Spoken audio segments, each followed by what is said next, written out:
Hi, I'm Christopher Gaw, and this is my Project 3. Luther Blissett and Darko Malver are fake identities.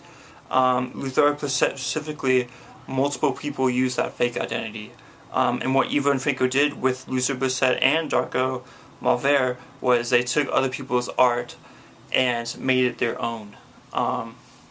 They took bits and pieces of other people's art, put it in, like, for example, a collage, and made it their own. It was they shaped it, they designed it, and it's their art. It's expressing themselves. That's why it's their own art rather than other people's art. Even though, yeah. Okay. And Blissett and Malver make us consider what is reality.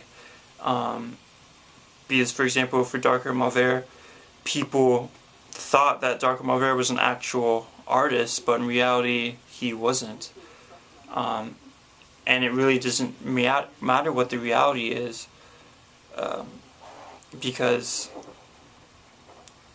Darko Malver were expressions of Ivo and Franco, but people didn't have to know that to understand what the art was saying. So Ivo and Franco again stole bits and pieces of other people's art, made it their own, and I think this art theft. So Ivo and Franco stole from museums, but also they stole codes from websites and, like, photographs. They use photographs in their art, and then this art theft is saying that art doesn't have to be straight out of your head, purely original. It can be other people's art, which is not original, but you can form it and express it in a way that is original, and that's what Ivo and Franco did. So art doesn't have to just be straight out of your head. It can be other people's art in like a collage, for example. And Ivo and Franco made fake newspapers and fake movie posters so people can question the reality. They want to get that message across. They want people to realize their dependence on, like, the media to get the real information, the truth. But they want people to question reality, question if it really is reality, that's what they're getting from the media or not.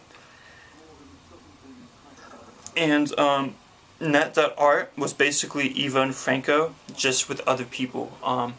Other artists like Ivo and Franco were part of Net.art, and what they did was they took other people's art and made it their own.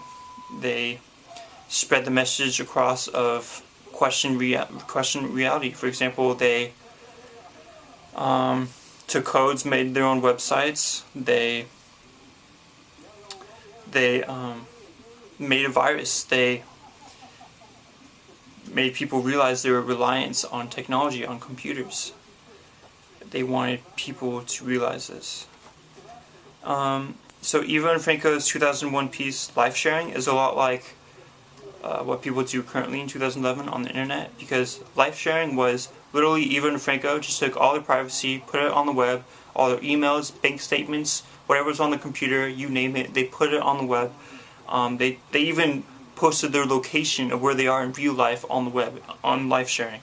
And that's a lot like what people do today in 2011 on the internet, because a lot of people put their personal information on the web, and it's up for grabs on the web. Once it's on the web, it's out there, it's on the web. And Ivo and Franco just want people to know the reality of things. They want people to question the reality that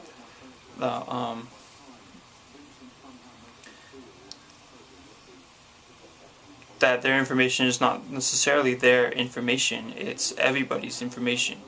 People can take their information and use it for their own purposes, just like Ivo and Franco do.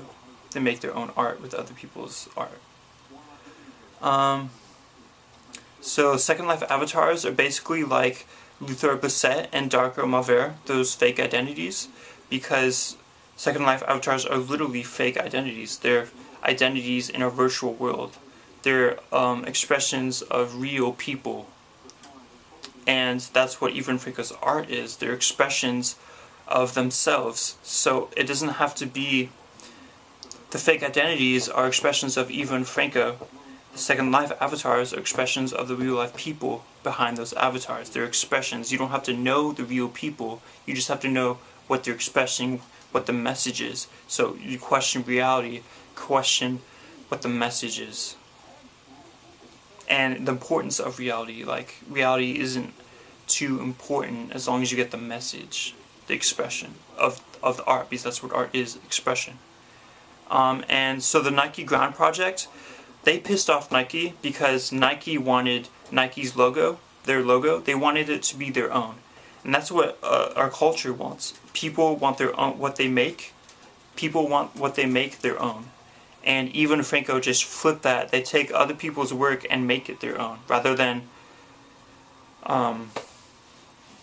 they take other people's work and make it their own. So they do the opposite of just taking artwork straight out of your head and putting it out there. So I think the University Library should still be called University Library instead of Starbucks Library, because it's not the Starbucks Library. Starbucks, I think the University Library